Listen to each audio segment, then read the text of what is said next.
Developing the Leader Within podcast, leading beyond limits. Welcome back, everyone. If you haven't subscribed, please do so right now, as it'll help getting our show to others and help us get to our next milestone. Today, we are celebrating our 300th episode and are speaking with Nancy Acosta.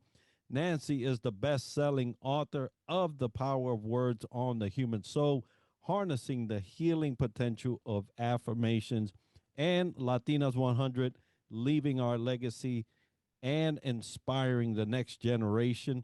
She is a devoted wife, mother, and grandmother whose life embodies a commitment to family, education, and community empowerment. Nancy, welcome to the show. Thank you. Thank you very much. Thank you for having me. Well, we're excited to have you. And for folks, if you don't know, Nancy happens to be my queen. She is my wife, and I'm so proud of her accomplishments, so proud of the work she's doing. And we will be speaking about the words that make or break leaders. But before we get into that, Nancy, tell us a little bit about you. Well, as you said, I'm your wife. So I'm a wife, mother, grandmother first. I'm also an author of the journal, The Power of Words on the Human Soul. That's my very first journal, Journal of Affirmations. It's a journal that reflects on mental health, emotional health. It focuses on spirituality. And it actually has also sections on how all that applies to your physical health, as everything is interconnected. I'm co-author of the Latinas 100 volumes 3 and 4 anthology. Very proud to be part of that project and look forward to hopefully being involved in many more. And I'm also involved in another project that is coming up here soon, and we will be discussing that hopefully later on. Absolutely. We'll cover that information. And I know we've had many conversations around leadership, and power of words, Mhm. both good and bad. And your book explores how words shape the human soul. How do you see this translating into leadership, especially for leaders navigating high pressure environments? Well, high pressure environments, as you know, is always extremely stressful. Emotions are running super high, and the words that a leader puts out to their team or to a particular manager, let's say, to put out to the rest of the team can either make or break the situation. So, a leader should be able to focus and be deliberate and intentional on the words that they actually put out there. The words that they put out there will either increase the tension in the situation or can actually diffuse the situation. So if they're deliberate in choosing steady and inspiring words and they have a calming tone that can quickly diffuse a situation and make the all around pressure just feel reduced, and I feel that it will actually just bring everyone down and everyone will be able to focus and just focus on the project at hand. I had conversations with you, especially as a young sailor, how this one individual that we won't name at this moment, but one individual that had some choice words, whether they meant it intentionally or didn't, it was part of their habit or whatnot. But it definitely had an impact on me for a long time. And so I agree, if a leader's able to curate those words and place them right at the right time to the right person, they'll be able to digress that pressure and have the team strive. Now, in your experience, what distinguishes leaders who use their words to elevate and empower others from those who unintentionally diminish morale? For me, from my personal experience, I think intentional listening. Intentional listening for me has been key. When you're interacting, for me, again, personally interacting with a leader, when I've spoken or do speak, and they're intentionally listening, not just hearing what I'm saying, but they're listening. You can tell by observing them. I'm very observant. So that's one thing I always do. I'm actually watching and reading body language as I'm speaking. And I'm almost immediately able to tell if they are truly listening to understand and to work together and come to some type of solution, or they're just hearing me and just want to bark orders and kind of just get their point across and basically reinforce that, I'm the boss, you're not, you do as I say. So observing is key for me, and their intentionality or lack of. And we know that a lot can be said through body language. I don't know. Sometimes I think leaders think that they have some type of cloaking device Mm-hmm. where their intentions are not known by how they're acting. Mm-hmm. But it's a tall tale for anyone who's observing a leader, whether they are using that time to be intentional and listening to try to understand. I know we've had conversations of, hey, you're not listening to me, right? And I'm sure that in my body language, there's definitely some things that are, yeah, I don't know if it's the glaze in my eyes or I'm looking somewhere far. But you have been able to identify when I'm not intentionally listening, and we do that with leaders as well. So for the leaders out there that think that they are, having some cloak effect on whether the people can or can't realize that they're paying attention, that doesn't exist. And ask any of your workers if that does. Now, I spoke about the power of a negative word for me when I was starting out in the Navy, but can you share a powerful moment when words, yours or somebody else's, touch your leadership path so deeply that it changed what happened next? Well, the instant that comes to mind immediately for me was I worked in the accounting in the corporate world law firm for 12 years, a little over 12 years overall. And I had just in a particular section of the department, the accounting department, I had moved up as far as I thought I could go there. And I was seeking encouragement from my leaders. I was seeking encouragement on other things that I could potentially learn that could maybe provide some kind of room, the possibility of maybe some kind of promotion, if you will, within there. Even though I thought I had reached my cap, I always thought that something greater was possible. And basically, when I spoke to that leader, she very nonchalantly um, just looked at me in my face and, in not so little words, basically said, You've maxed out. You are where you are. There's no reason to teach you anymore. You're great at what you do. You're a great asset at what you do. Just stick to that and just basically become the SME for the department in that. And that for me really was it put a big damper for me, because you're capping me, you're limiting me, and I knew that I had more potential, and I knew there was more. And that for me personally, it just got me to a point where I sat down. I became aware through another part of the same department, but another section, that someone was leaving and that position was going to become vacant. So I took it upon myself. I said, well, I'm not going to move up here. Maybe if I move, and it was not a lateral move either, it was a rise in position, if you will, but on the lower, by the lower part of the totem pole in that particular section of the accounting department. And I just went ahead and I spoke to the manager. I addressed the manager of that department myself. I mentioned to her what my interest was. I was aware, which everyone in the entire department was aware, that the person was leaving.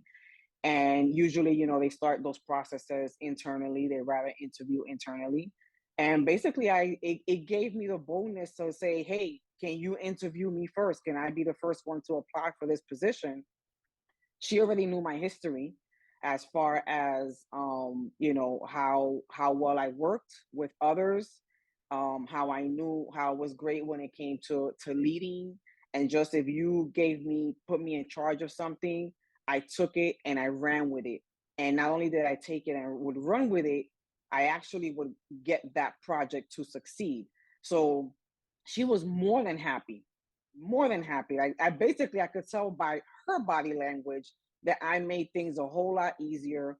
And little did I know, when I left her office, I found out after the fact, after I actually ended up bypassing the whole interview process. And it basically was like, hey, if you want it's yours. I found out after the fact that because she knew what type of employee I would be, the moment I approached her about it, she was happy to hear it. And she basically in her mind had made up, the job is yours.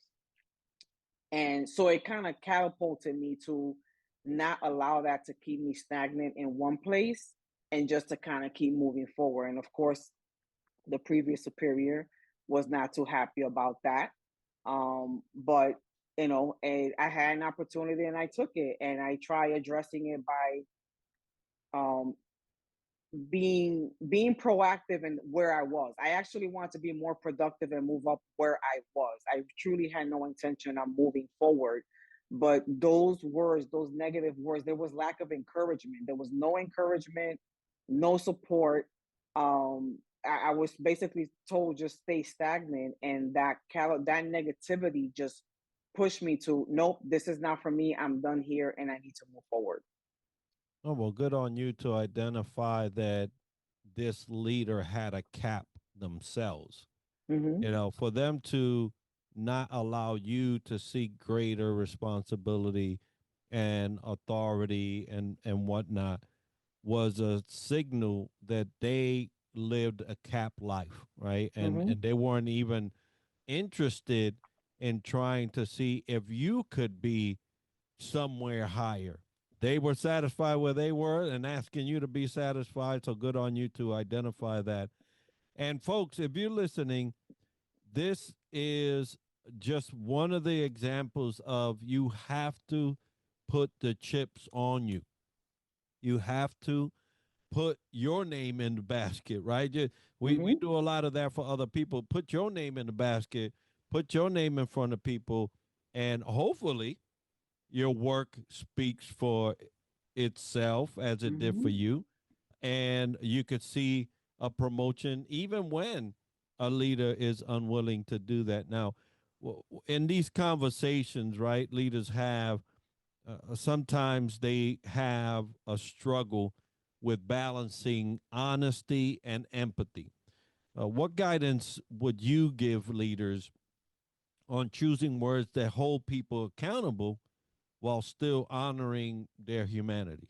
Well, the very first thing I want to start with is separating the person with their behavior, especially when you're dealing with a team member that you know is very consistent, you know is very dedicated, you know that for the most part you can count on them. They do well. They're the best that you have.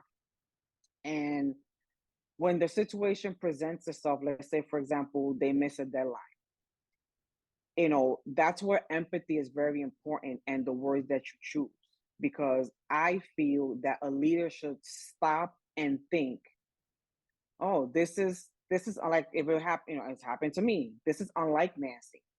Nancy is very on it when it comes to deadlines. In fact, sometimes Nancy will come to me a day before the deadline because she has things done, and this time around she missed it. Stopping to think what happened here. Ask the questions. Separate that instincts from me, the person, like separate the behavior, missing the deadline, from me as a person, what they know from me as a person, and just having a direct conversation without the harshness. Because even leaders miss deadlines all the time. Which deadlines? Like, oh, I had this deadline. You can't meet it for whatever reason. You need to move it, whether it's beyond your control or within your control. It happens, and it happens to everyone. And recognizing that your team member is as much human as you are. And anything can happen at any given point. You don't have to get too personal, but just like I said, having that direct conversation, it without the harshness again, because sometimes people don't know how to separate the two things. And after that conversation, remind them, hey, okay, we can work together, or how can we work together? How can I help you? Let that team member feel secure, feel supported, feel encouraged, and then genuinely reinforce their value, how they are asset to your department. I believe that that's one way that a leader could be effective in that manner. Yeah, and absolutely the job of a leader, or one of the jobs of a leader, is to remove obstacles from the way of their people in conducting their work. And sometimes some leaders don't understand that they have created obstacles, or they negate to see the obstacles because they don't want more work, or Mm-hmm. they just want to, berate the worker. It's up to the leader to do their job in remembering that we are all human, but also to provide a way to success, and they have to figure that out with their team. Mm-hmm. Now, if leaders recognize the true energetic weight of their words, as you described in your book, what would you expect to change most in today's workplace cultures?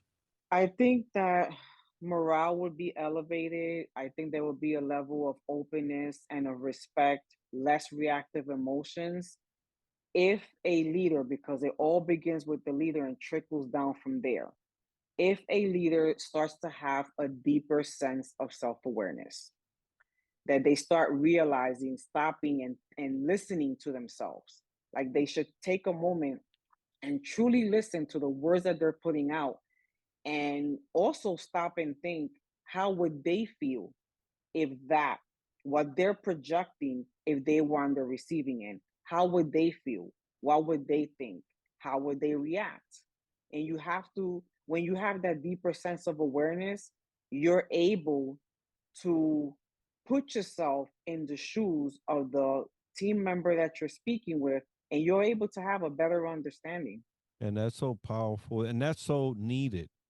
In this world, folks, we need that type of leader that can get there. But it all starts with self awareness. Probably most of the problems that leaders have is because they don't have that self awareness Mm-hmm. enough to even check themselves.